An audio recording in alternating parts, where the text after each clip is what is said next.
நிறைய வாராகி மூலமந்திர ஜெபம் பண்ணுவேன். காசி கங்கையில் உட்காந்துட்டு மணிகர்ணிகா கட்டத்தில் உட்காந்துட்டு ஜெபம் பண்ணுவேன். எனக்கு ரொம்ப பிடிச்ச மூலமந்திரம். அதே நேரத்தில் நெக்குருக ஆழங்கால் பட்டு மூலமந்திரத்தை சொல்லுவேன். இதில் எனக்கு ரொம்ப பரவச நிலை ஏற்பட்டது. இந்த மாதிரி தொடர்ந்து 3 நாள் கங்கையில் உட்காந்துட்டு கழுத்து வர ஜலத்தில் உட்காந்து ஜெபம் பண்ணிட்டு வரேன். அந்த 3ஆவது நாளில் என்னை கையை பிடிச்சி கூட்டுன்னு போகிறேன் வாராகி. இது யார் இந்த மாதிரி அப்படின்னு பார்த்தாக்கா மகா வாராகி அம்மா. கூட்டுன்னு போயிட்டு மணிகர்ணிகா கட்டத்தினுடைய கரையில் உட்கார வச்சு அவளுடைய விஸ்வரூப காட்சியை காமிச்சா.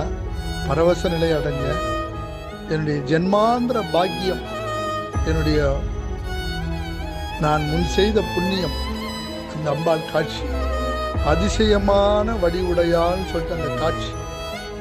அப்பா அப்பா, ஜெய் வாராகி, ஜெய் வாராகி, ஜெய் வாராகி.